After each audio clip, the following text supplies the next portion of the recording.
Hello everyone and welcome back to Sports Today. We usually bring you this video segment in the morning time, but unfortunately due to a few delays beyond our control that were perhaps a little weather influenced release, you'll know what I'm talking about if you are part of the Delhi NCR region. You'll understand what it is I'm talking about. We couldn't quite come to you at our usual time. Apologies for that. But worry not, we're still here to give you all of the latest sport happenings and some of the things that you may have missed out on whilst you were catching up with some sleep, because let's face it, whilst you and I need sleep, really the whole world needs sleep. The world of sport is something that doesn't necessarily sleep. There's always something or the other going on, and it can be a little tough to keep abreast with every single little development that is taking place. But worry not, that's what we're here for. We're going to talk you through some interesting developments that we've come across, and starting with the fact that you could be seeing no Rohit Sharma and no Virat-Kohli for the Sri Lanka series. Now, this is, depending on whichever viewpoint you're taking, surprise or not of a surprise really, that Rohit and Virat are likely to be rested for the 3-match ODI series against Sri Lanka, with either Hardik Pandya or KL Rahul set to lead the side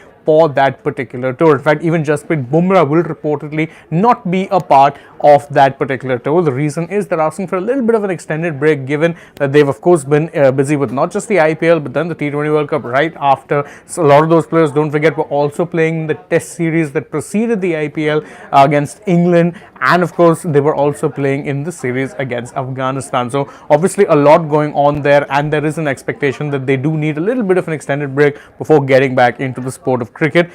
More India related news, and of course a lot of people have been wondering why it is that there's been no major announcement when it comes to, let's say, Gautam Gambhir's announcement or his imminent announcement as the India team head coach. It was down to him and W.V. Raman, and a lot of people have reported, including us here, that it's at that point in time very much a formality that Gambhir has already been selected and he was always the BCCI's first choice. But the reason it hasn't been announced yet is because there is an ongoing salary negotiation between the BCCI and Gambhir. It doesn't seem to be anything that will be a major hold up in that regard, because already there is talks that Gambhir will be given a free hand to mold the team as he sees fit. And an interesting bit of news really, but nothing related to Indian cricket right now. Ashwin was having a talk recently wherein he discussed the advice that he had gotten from MS Dhoni in his early years that he still follows. The advice won't really surprise you. It was because Dhoni told Ashwin that you need to keep reinventing yourself because you have that ability to be funky and you need to keep working on your variations. It is advice, of course, that Ashwin took to his heart, because even till this day and age we do see Ashwin working on new things, trying out new things consistently. He's been dubbed cricket's overthinker, and while that might be a criticism, it has worked out well for him so far in his career, so why not go that route in the first place. Switching focus now from the world of cricket to the world of football, and Manchester United are closing in on signing Bologna winger Joshua Zirkzee, or rather striker, and terms and have been agreed with him. The commission with his agent has also been agreed, so you could see Manchester United really making a few big moves in the transfer window before not too long. If any of y'all are wondering why it is that of course they haven't yet, it's because it's been a quiet summer due to the Euros, and of course the fact that a lot of teams have had to, let's say, sell before they can buy. But United are finally looking to make some moves.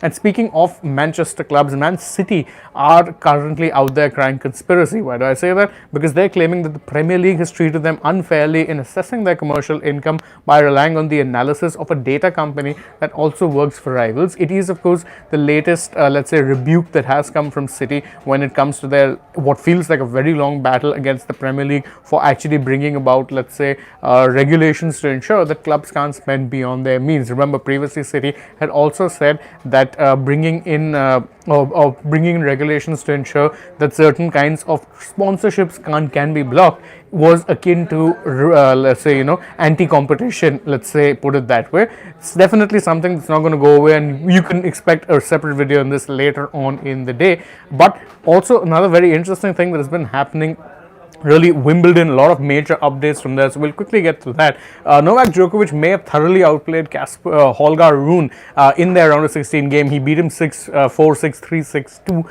but what was unfortunate was that the match was marred by a lot of booing that was being disguised as cheers for Rune, because obviously, see, the way you can pronounce Rune, if you elongate it, it'll go Rune, and a lot of fans were using that to not only cheer for him but then also mix in a few boos for Djokovic. Djokovic absolutely hit back at the crowd, saying that, you can't touch me, I've been here before, you're not fooling anyone with this behavior. And it is, I think, the latest, let's say, instance of Djokovic really being booed by fans wherever it is he goes. We know he's a divisive figure.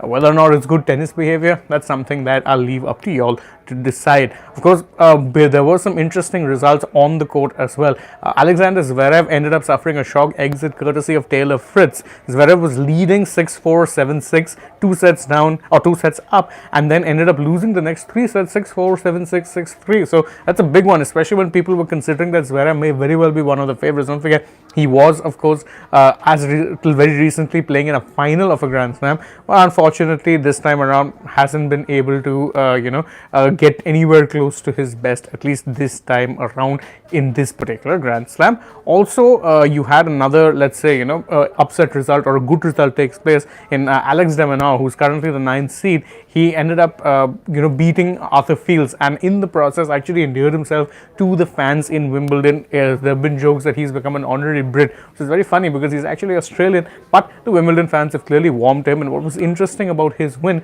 is the fact that he ended up, let's say, burying the ghost of 2 years back. He, at that point in time, 2 years back in 2022, he had a 2-set lead, ended up blowing the match. This time around, he had a 2-set lead, lost the 3rd set, but ended up coming back in the 4th set to ensure that he could win the game with minimal fuss.